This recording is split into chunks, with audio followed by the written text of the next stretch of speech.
Hey everybody, Ben here from the Bonehead podcast, and welcome to SPP System in Blood Bowl 2020.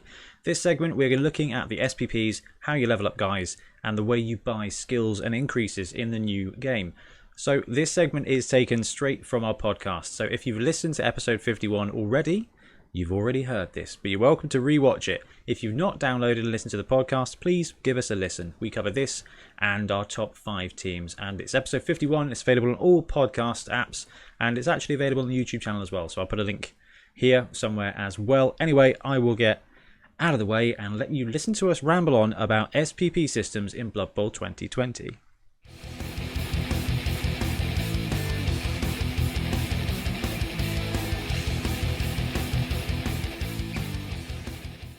Blood Bowl makes a very cool video game. It makes a very cool tournament game. It is not the most fair, or it's not chess. It's random. There's tactics and there is skill, but it is random. But really, I think everybody would agree that the best thing about Blood Bowl is doing the league, man. Oh, hell yeah. You know, building up your players, your team, it's yours, you know. Every team is unique. Every team. And your unless players. You're Milton, you take block on every orc. But Yeah, I know, bless him with his almost block every build. team is unique. So the coolest thing about Blood Bowl is that league element, is developing your players, developing your team, building identity, and the crux of that has always been the SPP system, so star player points. So historically, it was you just leveled up at set points, and your type of upgrade was completely randomized. Now it has changed in Blood Bowl 2020 to what can only be described as an XPP buy system, Ben? Yeah, pretty much. It's very different. It's very different. It We've is. touched on it before. We'll talk about it in depth here. Now, at first, when it was first launched, we thought, oh, that's a cool little shake-up. But actually, it's got more akin now to some of the role-playing games, so some of the Dark Heresy role-playing games and things like that, Yeah. and the War Machine ones. You get experience points, and then you choose how you want to pay them. And Blood Bowl now is very much like that, so it's going to completely change how you develop your teams. And what we want to do in this segment is just bring you up to speed on what's occurring, give some anecdotal advice, and really just set the playing field ready for Season 2 of Blood Bowl. So before we go into how you spend it and what you get for spending it, we're going to talk through very quickly earning SPP. So a lot of it hasn't changed, which is good. You still get 1 point for a completion, 2 points for a casualty, 3 points for an touchdown. There's a couple of other changes though. So you get 4 points for an MVP now instead of the 5. And the rulebook does say that it is completely random. It's randomly allocated to whoever played the game for your team, including stars and people who died. So the last iteration was choose 3 players, roll a d3, and I think most leagues are going to stick with that. So Ben, MVP allocation, what do you reckon? The full team random or the d3? No, I really like the D3. I think it gives you an element of choice while still not being like completely, you know, this player gets 4 SPP, which will just be too much. It kind of really sucks on Blood Bowl 2 when one of your dead guys gets MVP. It really feels like it's setting you back a lot. Yeah. Yeah. That said, I think you've hit the nail on the head. Tabletop, I love the D3 method, and that is because you get 1 game of tabletop a week on a great run. Really, realistically, Yeah. Our league gets 2 to 3 games in a month, so that's 2 to 3 games every 5 weeks. You can advance your players a bit quicker. You want to advance your players a bit quicker to get that identity as sooner. On online versions though, Fumble, Blood Bowl 2, Blood Bowl 3 coming soon. You can cram in 6 games a day if you want. You know, you can cram in 2 games a night with, you know, no massive iteration. That's an hour and a half. Like, that's fine. You can double it, and digital is quicker. So It's the sense that, like, no matter how bad the game has gone for you, it's the one thing that will always give you progress, or a sense of progress. Yeah. Like, you know, you always have your MVP. Your winnings might be rubbish. You might not have scored any touchdowns, no completions, but you will get the MVP, and your team will develop in some way. Yeah. That's why it's nice to actually get it on someone you care about. And in our league, we've used it as a catch-up mechanic as well. So if you get an underdog bonus for extra MVPs, because the whole idea of SPPs is that the crowd are noticing something cool about the player, and the player is starting to be more confident and allowing them to kind of actually, I did this thing and the crowd loved it, so I'm going to do this thing again. I can do this thing. It turns out all this time I could leap. And, I had tentacles since I was a child, but I've never known how to use them until now. That kind Maybe of a thing. sponsor sees them and gives them some trainers for their sure feet, Exactly.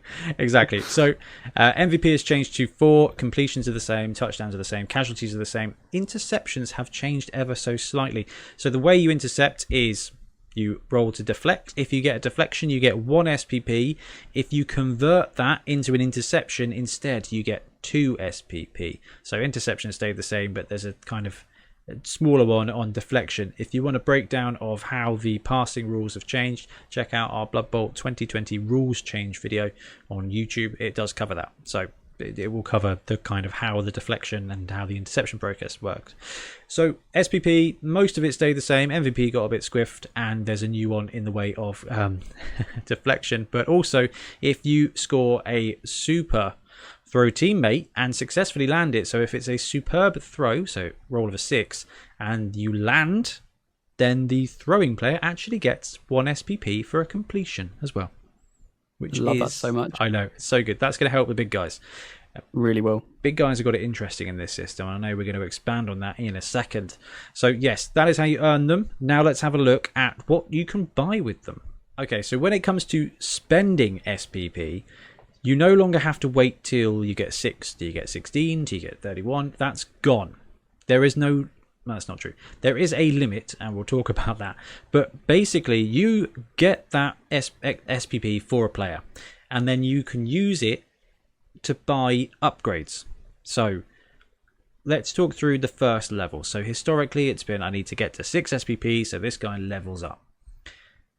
You can choose a random primary skill. So primary is normal skills, and secondary is double skills. Okay, we're going to use those terms interchangeably because it's been 20 years, so that's just not going to change. For 3 SPP, you can take a random skill. Okay, so you roll on a chart of, so say you've got say you're a human blitzer, you've got normal and strength, you've got general and strength. You can say I'm going to spend 3 SPP and going to take a random strength skill, and you roll on a chart, and that skill you get. So for 3 SPP, that's half the historical one, you can get that first skill. Instead, you can pick from your skills for 6 SPP, which is exactly the same, or you can spend 6 SPP to take a random roll on one of your doubles charts. If you want to choose a specific double, it's 12 SPP, and then if you want to take a chance at rolling on the stat up table, that's 18 SPP. So expensive. Yeah, I mean, what's the pro of this system, Ben, when it comes to this? The pro is that for guys that care less about what they get, you can get some stuff way sooner, and also vice versa is stuff that you don't care about leveling up. You don't have to get stuff like your goblins and stuff. Ben's exactly right there. So we said they don't need to take a skill, but you do need to take a skill when you get to that maximum chart. So 18 SPP for the first level. Once you get to 18, you have to take a skill at that point. So a player... Yes, so I think you kind of said you can get randomly choose a stat up. Isn't it correct that or if you don't like the stat up you rolled, you can choose a secondary? Yep, you pick a double. As well? Yeah. So you can roll for a stat, and if you don't like it because it's of no use, then you can choose a cool double. Now, I think we are going to releague that to make sure that our players can take a normal if they don't want a double. Does it not say that in the rules then? Does it say it has to be a double? It says may choose a secondary skill instead. And I'm like, I think I'd rather just take block, but that's fine. I guess I'll take dodge. I think that'll be sensible, right? Yeah. So for 3, you get a random. For 6, you can pick, or you get a random double. For 12, you can pick a double. For 18, you can pick a stat. That is at the first level. So there is a chart here. So experience, which is first level, veteran, which is second, emerging star, third advancement, star, fourth advancement, superstar, fifth advancement, and legend, sixth advancement. The cost goes up. So the random skill is 3 for the first, 4 for the second, 6 for the third, 8 for the fourth, 10 for the fifth, and 15 for the last one. Now that's all random. Choosing skills, choosing your normal is 6, 8, 12. 16, 20, 30. Choosing a double is 12, 14, 18, 22, 26, 40. And stat up is 18, 20, 24, 28, 32, and 50. So you've got multiple different routes to go. And like Ben said, if you're not that fussed about what the guy gets, you can take a primary. And let's look at that. So first one's 3. Second one's 4. That's 7 SPP total. The third one's 6. That's 13. The next one's 18. So for 21 SPP, you can have 1, 2, 3, 4 random skills. Old school, you'd have 2 level up rolls. Yeah. So if you're not that fussed by what your player gets, or you have the skill trees that really benefit your type of player, you can advance them real quick if you are happy to roll. Now, I think there's going to be a load of Chaos and Underworld players who are just like, take a mutation, roll for it, because they don't care. All day. Yeah. Because it's thematic.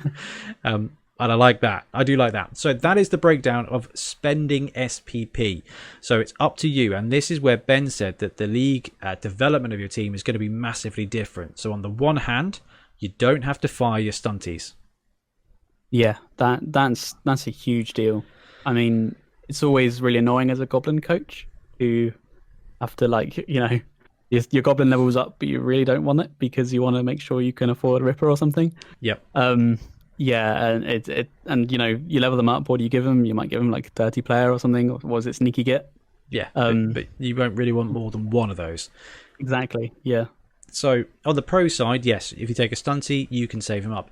If there is a specifically good double skill, so when we talked about Lizardman, we talked about the fact that actually you want a skink with sure hands. Now you want a chameleon skink with sure hands. But you can just save to 12 SPP and get that. You know, if you want to take Horns on a Gutter Runner, now you just wait till you've got SPP, till you got 12, and you can always take Horns. You can always take Guard on a Dark Elf Blitzer when they get to 12. So it gets more fixed, but you do have to wait for a lot longer. And the number crunch room, we cannot wait to figure out the optimum path for this when it comes to at which point you take it. So do I save for my secondary first, or do I get, you know, or do I take the normal first and save for the secondary? I mean, loads. It's going to be exciting. Yeah, yeah. I think in our league we're just going to see the stunties save up forever, and then have a crack at a decent stat, and we're going to see the crazy people take a random, and the rest just play it tactically. And that's the good side. The bad side for me is that you lose that excitement factor of my goblin leveled up, but now he's strength 4. You know, well, okay, strength 3. But, yeah, we're going to be seeing that so much less. Like we're going to be seeing double skills, I think, come up a lot more often because it's less spiky. Because now you can like guarantee you're getting a double. So you're going to get some really interesting builds. But yeah, the stat ups, they are strength up at least is really going to be it's very rare. You are hardly ever going to see it, which is pretty cool. Now, I guess the question is, would you rather take 2 agility skills on a goblin or give it sure hands or block? You know, it's less SPP, which is really good and saves you bloat. Yeah. Anyway, that is spending SPP. Let's look at how much your player increases. So Ben mentioned the strength here. So you've got randomly selected skills, which actually cost you less now. So this is going to be really fun for league commissioners to keep a track of. We've already sorted. It's already on our team sheet. We're all good to go. So random normal skill is 10k. A chosen normal skill is 20k. Random double skill 20k. Chosen double skill 40k. Characteristic improvement depends on the stat. So +1 armor 10k, +1 movement or passing 20k, +1 agility still 40, and +1 strength 80k. 80. That's so extreme. We were joking, weren't we, saying you can get a Snotling now. A mighty strength 2 Snotling, and he's what, like 100k? 100k for a strength 2 Titchy. Maybe I could be on board with that. But we mentioned it a minute ago. It was exactly 1k. That's it. Yeah, well, you know, but that's it. You are going to miss that randomly. This dude's randomly Edge 4 now. It's wicked, and you're going to miss that. But if you do roll strength, because no one else is rolling strength ever, right? that 80k, Hmm. I think, is pretty fair because that 80k is representing how very special that player is. And Yeah. I think this change in the meta cannot be understated when it comes to Blood Bowl 2020, is that Black Orcs are going to be strong forever. Like, you're not Yeah. every other team might have a guy with a strength up, right? And that's just not going to be the case now. You are going to have, it is one in an awful lot who are going to save up 18 SPP at level 1, right? It goes up and up and up to 50k. For the later ones, to get that strength up, to get that agility up, to be fair, it's going to be a very special player. And I do think +1 strength is probably the best skill in the game now. Yeah, I mean, if you have like a lizard man team or something like that, or like you say, a black orc team, or even just an orc team with your black orcs or your what they call now big uns. Yep, the bumps. You know, you roll strength, you get your strength 5 player with no nega trait. You're going to be like, Dude, it's huge. Yeah, definitely. Absolutely huge. I can take 80k for that. But if you don't, strength 4 is just going to be massive forever. Yes, exactly. I think in that regard, it's really good. I like the way that you can just take a random skill and have it cost half. Yeah. I think that will protect you because you've got to roll on the entire tech tree. There you go. The entire skill tree. And there's 12 skills in each category. So not all of them are useful for you. It could be quite like we're going to take a look at the full tree, but yeah, when you see it, it's very like, oh, actually, like you think in your head, it's like a random skill for half the price. That's yeah, great. I could happily take that. Yeah, and then you see what you might get, and you're just like, there is a chance it's going to wait. be of no use, and waiting that one more touchdown to get it, it could be really, really beneficial. So, the stat chart itself, we talked about how you're never rolling stats. So, we'll just talk through the chart there for you. So, you're rolling a D16. Games Workshop seem to really want to use this dice, which is fine. Right, that's fine. Yeah. Here we go. Dice. Very pretty. It's definitely not the easiest to see, but that's okay. But hey, if you've got the Snotling dice, it's even harder. Which is brilliant. So 1 to 7, improve either movement or armor. 8 to 13, improve either movement, armor, or passing. A roll of a 14, agility or passing. A 15, strength or agility. And 16, anyone you like. So before we delve into the numbers on this, note that no characteristic can ever be improved more than twice or above the maximum value shown on page 28. Should you randomly select a characteristic that cannot be improved or that you do not wish to improve, the player may instead choose a secondary skill. And I think it's really worth mentioning the movement is capped at 9. So gutter runners, they are not making any use of stat ups unless you get agility at 14, to be honest. Yeah, honestly, it's a bit unusual.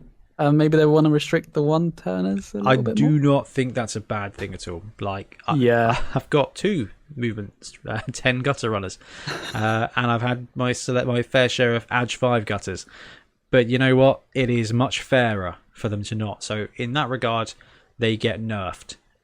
There is one player type I think who will just benefit from this, and I'm going to bounce back to that. But very quickly, if you want movement or armor, you have an 88% chance of getting it. If you want to improve your passing, you have a 50% chance of getting that.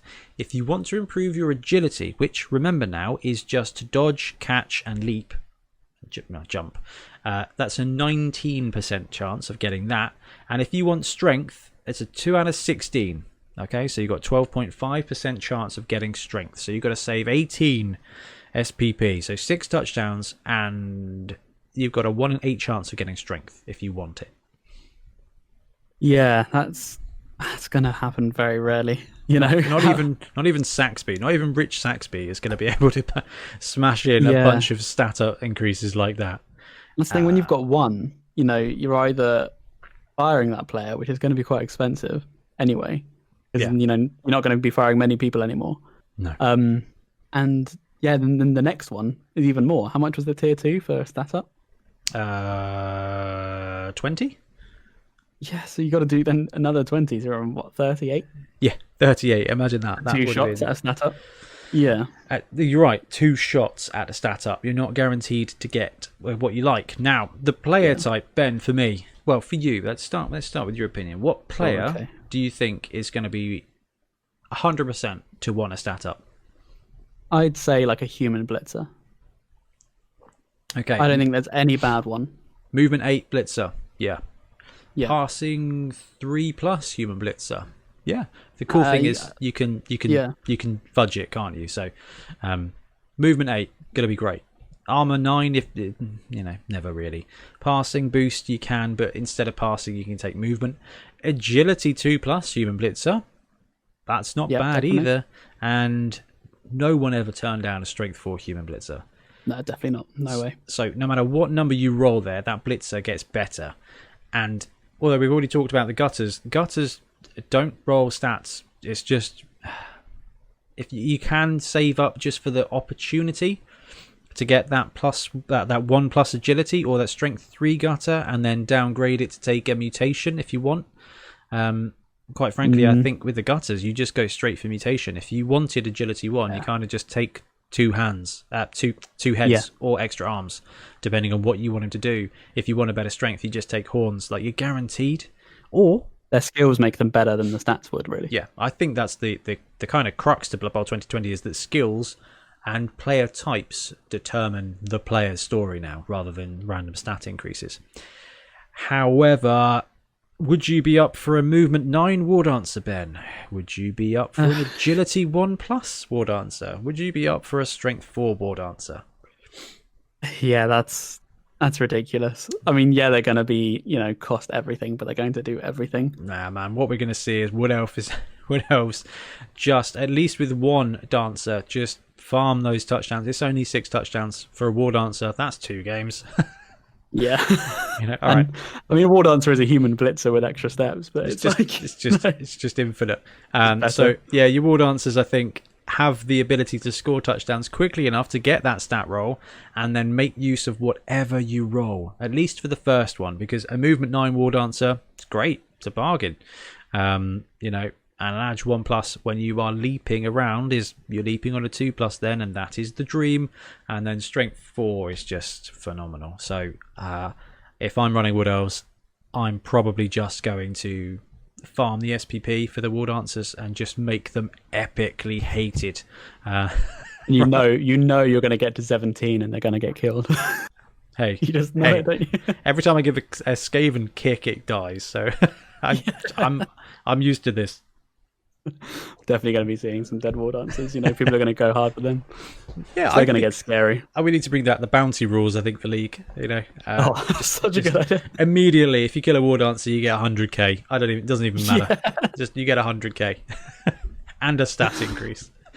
Yeah, that's a good idea. Bounties and Blood Bowl, that's an episode. Oh yeah, that is an episode. We should do that. So characteristic improvements got worse for some, got better for some, but is going to cost you a load of SPP to do. So be aware of that. And last, but probably the most chunky part of this, is looking at the random skill chart. So what Ben and I are going to do is we're going to look through the skills. So we give you kind of an idea of, okay, if I've got agility, is it worth taking a random agility, or do I save up? So we're going to start with agility, then general, then mutations, then passing, then strength. And we're going to talk through whether they're good skills, whether they're bad skills, and who we think would benefit from a random roll. So agility. Catch, what do you reckon, Ben? Yes or no if you roll that randomly?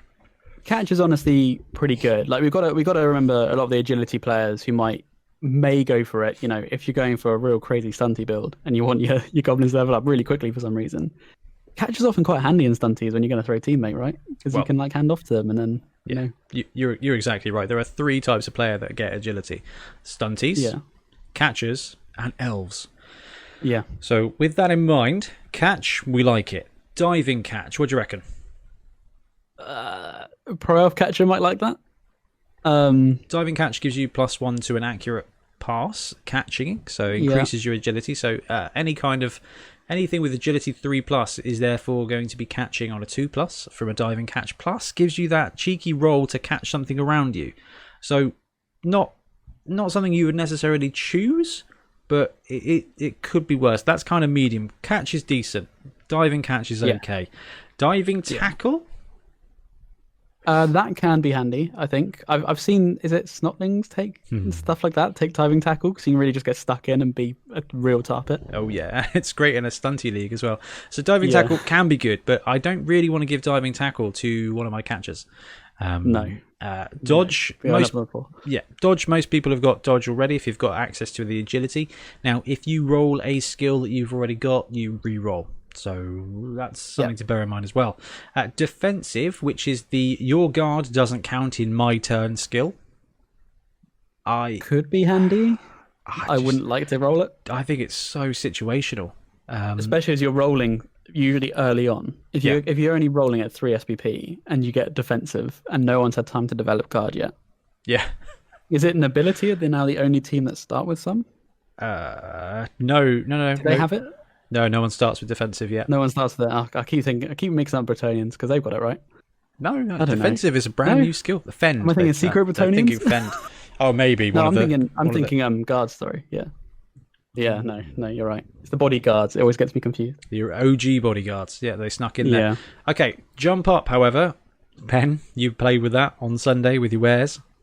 Honestly, jump up is actually really good if everyone starts with it. If you're rolling it as your first skill, I don't know. I tell you what. Jump up's great on stunties because they tend to get thrown and also punched into the ground, and it saves. It's basically 3 free movement. And if you are a combat player, it gives you a block from being prone. So Rich gave it to his Minotaur. So whenever the Minotaur fell down from going for it on the frenzy or from just being punched in the face, on a roll of like a 4, like a 2 or 3 plus, it could just block from prone. But on your punchy player, are you going to be randomly rolling on agility? Like, that's the question, you know. Well, I don't know. Dark Elf Blitzers, not probably the worst if you want to take agility, but then true, actually, yeah. And we got Leap, which is realistically dangerous on Edge 3+, reckless on Edge 4+. It's not the leap it used to be. It's not the leap it used to be. Safe pair of hands, which is if you fall over, if you get knocked over, but not if you trip, you can place the square the ball goes into. Again, another pretty good one for stunty. Essentially. Yeah, I mean, again, wouldn't pick it. Sidestep, though. Yep. Sidestep is golden, I think. Definitely one of the best. Yeah. Sneaky Git, great on stunties, sucks on elves. Really bad. And then you got a pair of absolutely brilliant ones, which is Sprint and Sure Feet. So in the realm, I don't think you'd ever turn down Sprint or Sure Feet. I think that's just brilliant. So in the realm of agility, you've got Sprint, Sure Feet, Sidestep, Dodge, Catch. So that's 5 skills that are really good. Some interesting ones you'd be okay with: Diving Catch, Diving Tackle, Jump Up, Leap. Can be good.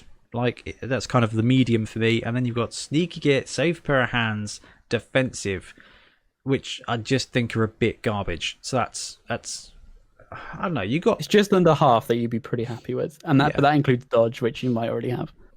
Which then just gives you a chance to re-roll it. So agility for me, not amazing for randoms, but if you're willing to gamble, then by all means, you've got about a 50% chance of getting something you'll be happy with. So that's okay. First skill. Right, general. This skill is very rarely taken. Block.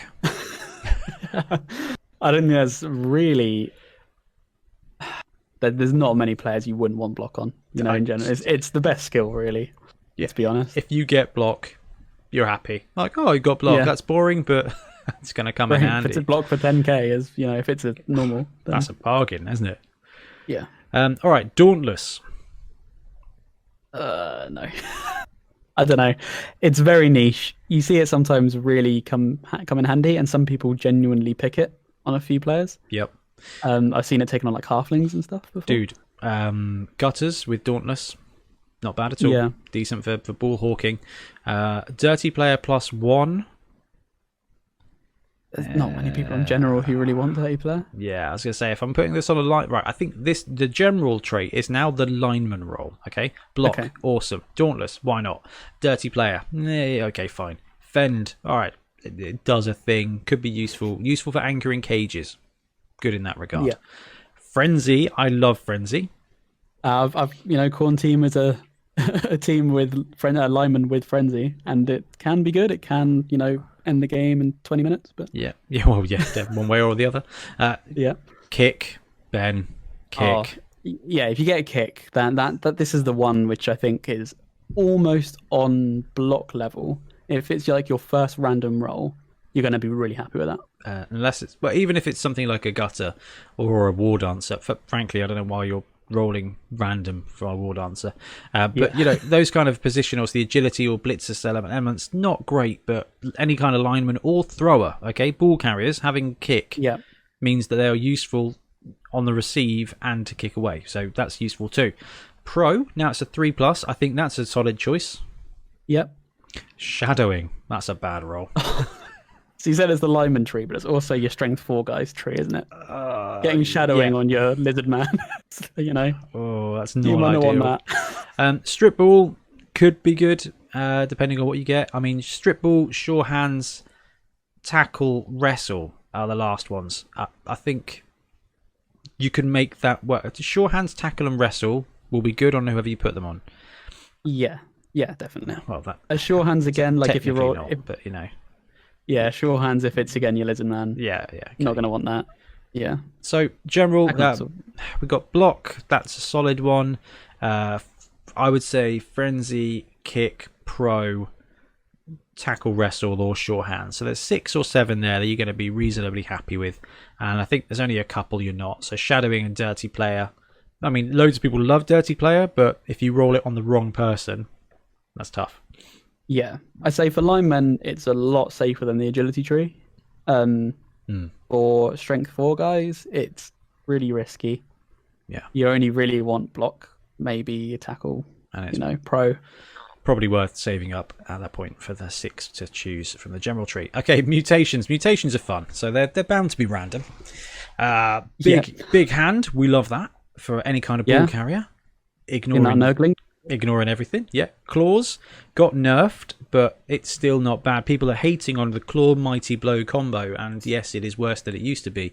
But realistically, all that means is you kind of get mighty blow on the armor and then mighty blow on the injury for the most part. So it's not bad. It's just not as great as it was. Disturbing presence, I don't think is bad on anybody.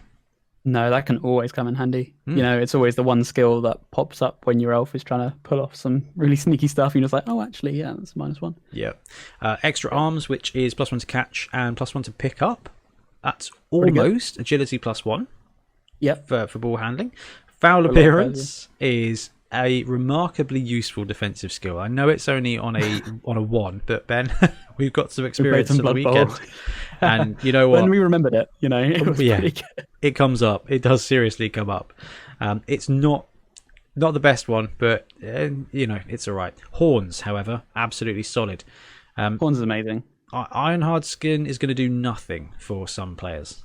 Which one is that again? It ignores claw, basically. So Ironhard Skin. Roll that at the start randomly, and unless you've got a necromantic team in there, it's not going to come up. Yeah. Okay, cool. So my my underworld snotling got Ironhard Skin. That one you might fire. Monstrous Mouth, which is +1 to catch, and then is it +1 to catch? No, it's a reroll for catch and counts as sure hands against strip ball. So it's kind of better catch. I like that. Yeah. Prehensile tail is great if your guy can stand next to somebody. Tentacles, you know what, tentacles is not ideal if you are low strength, but it's more rolls, and the more dice you make your opponent roll, the more likely they are to fail something. Yeah, definitely. And it's not a turnover fail, but makes them consider it. Well, yeah, if they're trying to dodge away with the ball, or they're just trying to go for a blitz, or they're just trying to do anything else, boom, that action is over. 2 heads +1 dodging everywhere. That's really good. Yeah, for most players. If you've got a brawler, could be useful. If you've got a catcher or a speed player, useful to get away.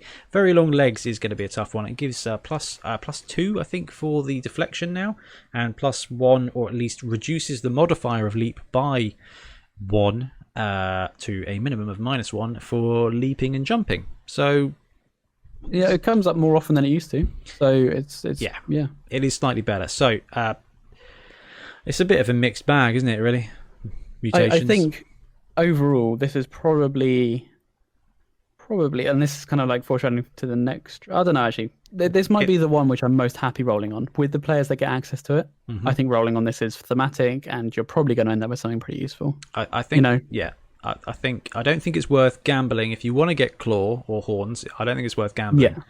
Yeah. I think it's worth saving up that extra 6 SP. But if you've got some cheap players, you want to take some mutations on just in case they get something cool, this is, like Ben says, the best way to do that. And let's hit the passing tree. So accurate, which is +1 to quick and short passes. If you're you right, I'm going to bury the lead here. Passing, you only want to be rolling this if you are a passer. Okay. Do not. So accurate +1 to short and quick. Cannoneer +1 to long and long bomb. Cloudburster. Slightly less good than accurate, but yeah. What? I don't know actually. I don't know. Well, it depends. I've been thinking about this. So let's take the Skaven passer, the Skaven thrower. At the moment, it's 2+, 3+, 4+, 5+. If that was 2+, 3+, 3+, 4+ with Cannoneer, I think that's almost better than accurate. 4+ with a reroll is pretty solid. That's for a long bomb. That's how Khemri pick up the ball, right? that's how ogres pick up the ball. Yeah. Don't mention Khemri. Don't mention Khemri. Shh. You might be right actually, because starting on 2+, your accurate's actually going to come in less often. Yeah, you're making quick passes only. I think so. Cloudburster is the one that stops you from being intercepted. Dump off does the dump off thing. Fumblerooski means you can choose to put the ball on the ground during a move action, and it doesn't cause a turnover. Hail Mary Pass is the one you want if you've got a bomber. Okay, that's classic. Leader, very useful. Nerves of Steel, again, very useful. On the ball is a mixture of kickoff, return, and pass block. Pass block, less useful, but could be useful. Pass, you know what pass does. Running pass could be quite entertaining. I really like that skill. I know that the nobility team, generally speaking, kind of sucks, but the ability to do the running pass could be quite interesting for that. And safe pass, which is if you roll a fumble, you don't actually roll a fumble, you turn your actual activation ends instead, which again could be useful. But a fumble is now only on a natural 1. Anything that's less than 1 that isn't a natural 1 becomes a wildly inaccurate pass. Yeah. Okay. So was that safe throw, but they stripped out the interception bit and put it onto Cloudburster? Exactly right, Ben. Okay. Exactly right. They got to this and they said, you know what, guys? We've only got 11 skills. We've only got 10 skills. Let's split up accurate and let's split up safe pass because they were just too good. I mean, if you're a thrower, accurate, cannoneer, Hail Mary pass, leader, nerves, on the ball, pass, running pass. Safe pass is less good, Cloudburster is less good, and Dump Off and Fumblerooski are slightly less good. But if you want a passing skill, you could take a random on this one and you'd be okay with whatever you get. But yeah, I mean, randomly get leader and get a 10k reroll is pretty great. If you get that, you're going to be very happy. If you want leader, though, it's worth saving up for, I think. And we looked at this through loads of our team builds, and it's kind of like, don't worry, buy this player. You take you just take 2 rerolls and you save up for leader. Same with a bomber. If you have a bombardier, you just save up and get Hail Mary pass. Yeah. Come on, fungus flingers, just 6 SPP, just 6 SPP, and you get their Hail Mary pass. That's where it's at. Going to be a lot of MVP rolls. Yeah. Right, strength. We've got armbar, which is +1 to armor rolls if a player dodges away from you and dies. Ugh. Brawler. Brawler is a great skill, which is when making a block action that is not a blitz action, if you roll a both down result, you may re-roll 1 both down result from your block pool. I really like that skill. I really like it. I think it's such a clever way to introduce a skill. Sorry, I really fawn over this because I think that's just really good design. It is good game design. It's very Fantasy Flight games. I like it. Yeah. It's not very Games Workshop in that regard. Okay, break tackle got slightly worse. It's +2 if you're strength 5 or more, and +1 if you are less than strength 5. So it's great for stunties. It's great for stunties because they get +1 to dodge in. So it's fine for medium players. It's bad for some of the big guys now. Grab can be useful. Guard is always great. Always. Unless your team randomly rolled defensive 6 times.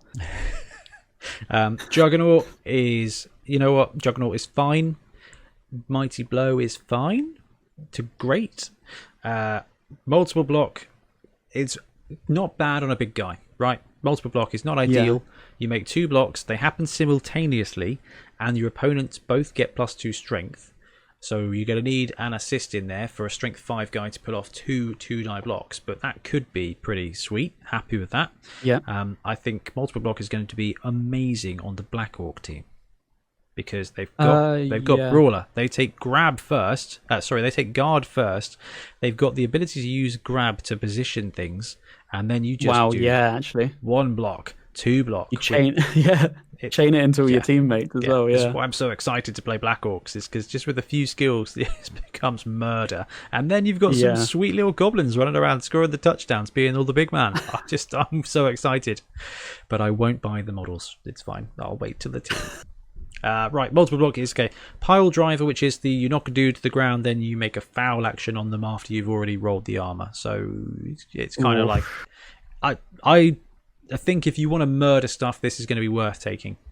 We saw it in the Blood Bowl 3 teaser video. We saw a Minotaur look like he used it. He punched a guy down and then fouled him. It's just like, if you're using pile drive on a Minotaur, that is brave. You're getting him sent off. I don't know. Well, no, because I don't think it actually counts as a foul. I think I don't. Oh, does it not? No, I don't think you get sent off.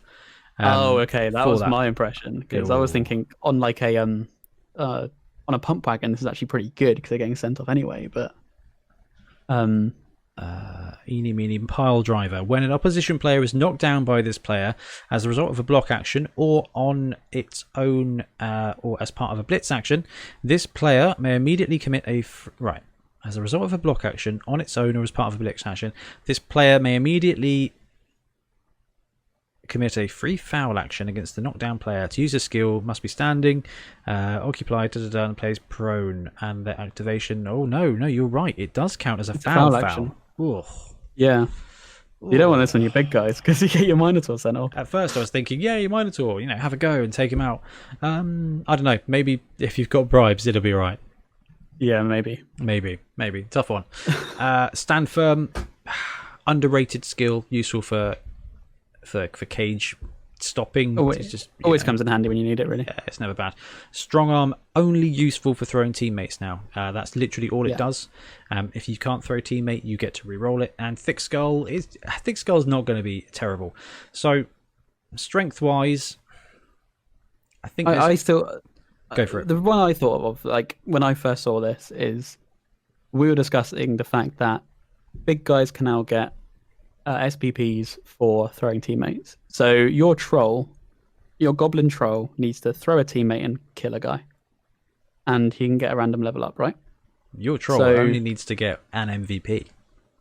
Yeah, or exactly, an MVP. You give it to 2 trolls and your bomber, and then all 3 of them are going to be great. Exactly. I mean, it should be 2 bombers and a troll, but yeah, fine. Very true. But I would, on a troll, I would happily have any of these. For more expensive big guys, I might start to try and tailor it because they can also reliably kill a bit better than a troll can. Okay. But a troll, if a troll gets like pole driver, that's okay. So you'll have bribes on that team. You'll, multiple block would be good. Guard would be great. So all of these are awesome. Let's go a little bit deeper on that. So troll, for example, already has Mighty Blow. And we should mention they don't stack. Even though it says +1, they don't stack. But it's already got Mighty Blow, already got Thick Skull. So that's 2 skills there already, which, it increases the likelihood of the other one. Tree Men already have Strong Arm, so you've got more chance of picking up those other skills. Armbar is probably the only one I'd be like, ugh, that's never going to come up. Every one of the other ones gives you an option, even, Pile Driver may not be great, but it gives you that option that, if that Minotaur does block another big guy and takes it out, it might not be the worst thing in the world just to try that foul. It gives you that choice. So Ben, you are bang on when it comes to big guys. 3 SPP, roll that random. You know what? Brawler's going to be great. Break tackle's going to help you move. Grab's going to help you do stuff. Guard's going to be great. Juggernaut's going to help you blitz. Multiple block could be really useful. Pile driver maybe. Stand firm, fine. Strong arm, if you've got throw teammate, you will want strong arm. Like, that's just not going to be bad for you. And most of them have got thick skull anyway, so that's just a free reroll. Your quid's in here. If you've got a big guy, rolling a random strength is not bad for you at all, I don't think. Your strength 4 player with strength access, they would be less inclined. I think, again, like we said with general, is you're probably just going to want to save up and pick one. Get more use out of it. I think we've already spoiled it here. So players that are looking good for randoms, your big guys and your stunties, realistically, I think. Yep. And people who are not looking good at randoms, Sauruses. Yeah, honestly, like, just don't give it a go. You're going to be disappointed. Just always think of the worst possible outcome, not the best. Yeah, just you want your best possible outcome, save up. Yeah, wait for those 6 SPP and pick what it is you want. The good thing is those players normally don't need doubles. They're not looking for them, are they? So no. A Saurus, a Chaos Warrior, a Black Orc, they are very happy choosing block or choosing guard. Like, that's fine. And, but you're not going to see blodging Black Orcs quite so much. Which I think is a really good thing, because they're not going to take that random agility, which means by the time they have saved up to choose a double, they almost could have afforded 2 regular skills. And I'd rather have a block guard Black Orc than a Black Orc with dodge. So yeah, we might see one eventually though, because like you say, you see less, but you're guaranteed at some point to be able to get, like, you can make it, so you're guaranteed to get dodge. So let's. Before it was pretty. Yeah. Are we getting too? We're getting too deep. No, not at all. I was gonna say let's go to our final thoughts here. So I think you've hit the nail on the head again, Ben.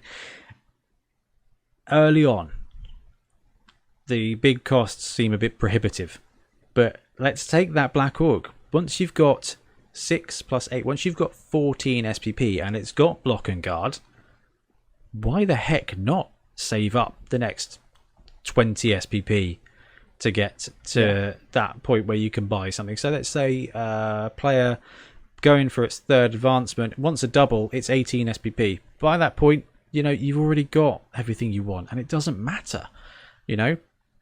There's a lot of players out there that are in a really good spot after 2 skills. So if you've got a level 3 Saurus, you're kind of like, what do I take now? Like, what do I? I'd probably break tackle, which sucks now for Saurus. It's poor Saurus. Like, overall, I think Lizard's got great, but Saurus development got really bad. However, block and guard on a Saurus is going to do everything you want to do, Lizard people. So it's fine. Just you and David Icke plan your fancy big guy builds. Yeah. So I think, I don't know. What do you think about that, Ben? Yeah, I think it's we pretty much covered it. I just think it's going to enable you to kind of make your team how you want, if you want to, or you can go random and be rewarded for it because it's half the cost. Yeah. It's. I just think it's really exciting. We mentioned the question before at the start of it. Go for it. Do you like it? I really loved rolling a stat up on a little guy randomly.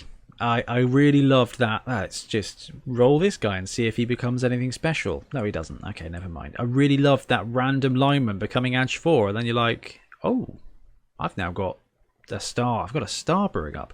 And hilariously, yesterday, I was talking to the night manager at a store, and he's like, oh, you do Blood Bowl stuff. I saw you on YouTube. And I was like, that's amazing. Like, that's just amazing. Thank you very much. Yes. I was like, didn't know you played. And he's like, as a kid, we had this league and we did this one thing where we had a draft like the NFL and it was wicked, and then so it got a random stat up. And I had the Dark Elf team and my lineman had strength 4 and he was just awesome. And everyone hated him and kept trying to kill him. You're not going to get that story as often anymore. You're not. In that regard, I am a bit gutted. You're not going to get the Edge 4, strength 2 snotlings. You're just not going to get that bit of amazingness. But the whole reason we like the D3 MVP, Ben, is because you can build your teams quicker. You're progressing quicker. You're progressing more reliably. And if you look at the way our league is run, where everyone's got 75 teams, like, I think it's just overall going to improve the gameplay experience, and it's going to reduce broken stuff, and it's going to keep things fairer for longer. And I think for the life cycle of the game, I do think that's good. I think overall it is a good change. Yeah, Have I I convinced agree. you? Yeah. No, I love it. I see this. I absolutely love it. I maybe because I've played less and I've had less, stories, Yep. anecdotes of like these crazy players. Been less exposed, but I see this as like you can form the team you want in your head. You're like, I want this team, and you can make it, and nothing can stop you unless it's just you have to kill a lot more Death. people. Yeah. But then that could happen more in Blood Bowl 2010, and we don't really know yet. I mean, it's Well, it might do. I mean, this is the other really, really cool thing is that Matt, we love tournament builds, okay? And we love talking about league progression, but it is all around, roll, see what you get. Now you got build orders for players, which is something exactly. as a as an RTS player in my youth, that's very exciting for me. It's like, yeah, do this, then build this, then save up for this guy. I just think it's going to be sweet, and I'll get Gonna get your casualties per minute up, Well, exactly. I think it means that there's going to be a lot more interesting conversations, Yeah. and more out of the game. The game outside the game is what keeps us playing the main game. Because let's face it, we've played 2 games of Blood Bowl in 6 months, and we are still loving it. So Yeah. the whole idea of having more stuff to go. You know what? I've been thinking about it, and I think it is worth taking 2 randoms on a Dark Elf Blitzer. Because of this, and you're like, well, that's really cool, and I have guaranteed that what are we on episode 51? By the time episode 102 comes around, we would have had a couple of segments about random players, about random skills on trolls, and this is what happened, and it was awesome. And that's probably because you are the kind of person that's going to run a 4 troll team as soon as you can. Yeah. Really, really considering it. Wicked. Ben, before we move on, is there anything else you think we should cover when it comes to SPP systems? No, I think that's about it. Yeah, looking forward to see what people do with it. Yep, I cannot wait. And guys out there, let us know what you think of this system, whether you love it, whether you hate it. Did they move your cheese too far away, or did they just take the mold off it? Anyway, let us know, and we are going to move on to the next segment.